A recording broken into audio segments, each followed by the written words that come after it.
Je suis donc le docteur Manet et je travaille au sein de l'ANAP où je m'occupe de l'accompagnement des établissements de santé français dans le programme Hôpital Numérique qui est un hôpital de la DGOS.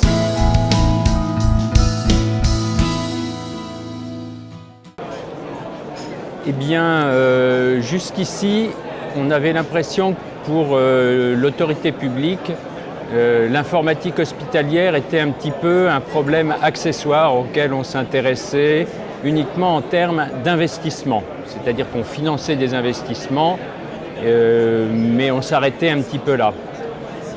Or, depuis quelques années maintenant, on commence à voir des publications scientifiques qui démontrent réellement sur le terrain que l'usage de l'informatique au niveau des postes de soins apporte réellement, de façon concrète, un bénéfice pour les patients, que ce soit en termes de qualité ou bien de sécurité des prises en charge, avec, dans certains cas, une diminution de la durée de séjour, voire même une baisse de la mortalité.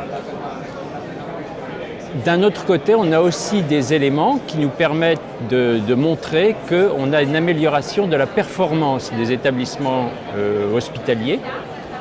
Et c'est aussi un élément qui est intéressant pour la puissance publique. Donc c'est un gain qui vise à la fois les patients et la puissance publique et les financeurs.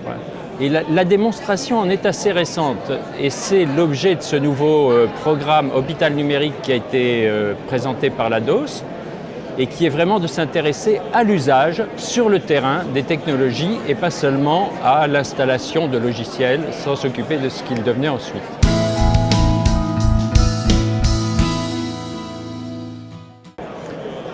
Il y a eu des évaluations effectivement, mais qui ont plutôt été faites dans les pays anglo-saxons. Et c'est un des programmes de l'ANAP, justement, de piloter 2 grands projets de recherche scientifique sur ce sujet, qu'on appelle des PREPS, et qui visent à apporter au système de santé français le même genre d'outils pour permettre cette démonstration à l'échelle générale de l'impact sur le système de santé de l'informatisation.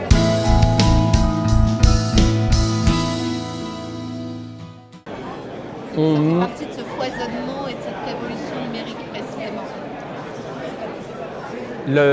La coordination de ces différents mouvements, aussi bien au niveau des territoires de santé, puisqu'on sait qu'il y a une stratégie nationale de santé qui insiste sur les trajectoires de soins, qu'au niveau des établissements avec ce programme Hôpital Numérique, n'est pas complètement achevée et elle reste pour une part à construire.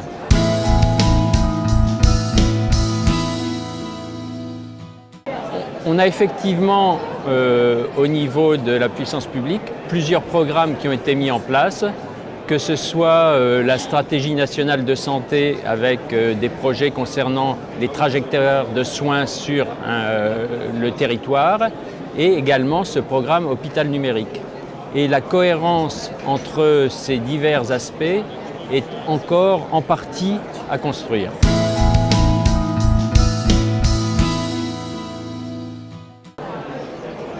Les besoins en termes d'accompagnement des établissements ont beaucoup évolué depuis les derniers programmes nationaux d'accompagnement des hôpitaux, puisque maintenant on veut aller jusqu'au déploiement et à l'usage in situ par tous les utilisateurs.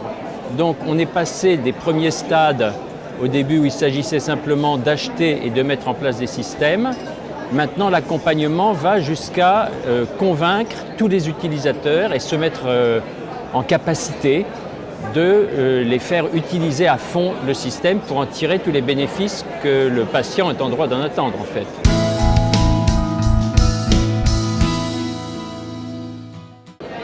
Au point de vue des réactions des professionnels, elles se font toujours en plusieurs étapes. Et il y a très souvent effectivement au début à la fois une impression de remise en cause d'un certain nombre d'équilibres de pouvoir au sein des établissements et puis aussi des changements dans les processus de soins introduits par l'arrivée de l'informatique qui nécessite de rationaliser un certain nombre de circuits d'information, d'actions. Donc il y a toujours une importante conduite du changement qui est à faire et qui, très souvent au début, déclenche des réactions, je ne dirais pas d'hostilité, mais de mise en difficulté de certaines personnalités.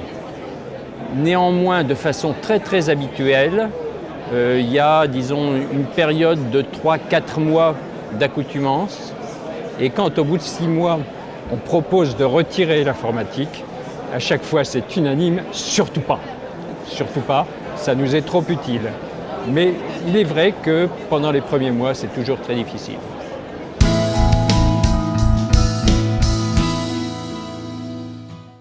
L'ANAP est une institution qui a l'habitude de partir des pratiques, alors que d'autres institutions en France font de la théorie ou de la normalisation.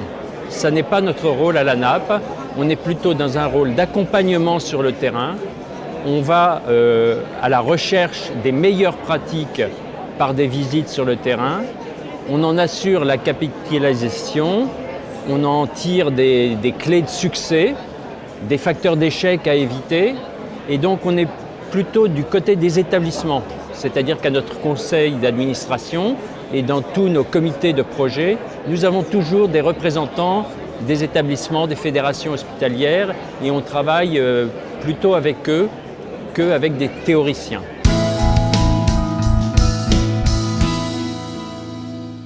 Eh bien, à partir du 9 avril, nous avons notre journée nationale de l'accompagnement hôpital numérique dans lequel nous lançons une grande plateforme d'appui aux établissements.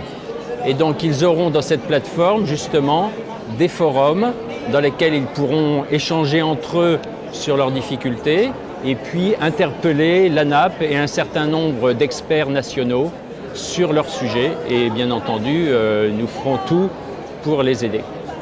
Merci beaucoup. J'ai bien fait de vous poser.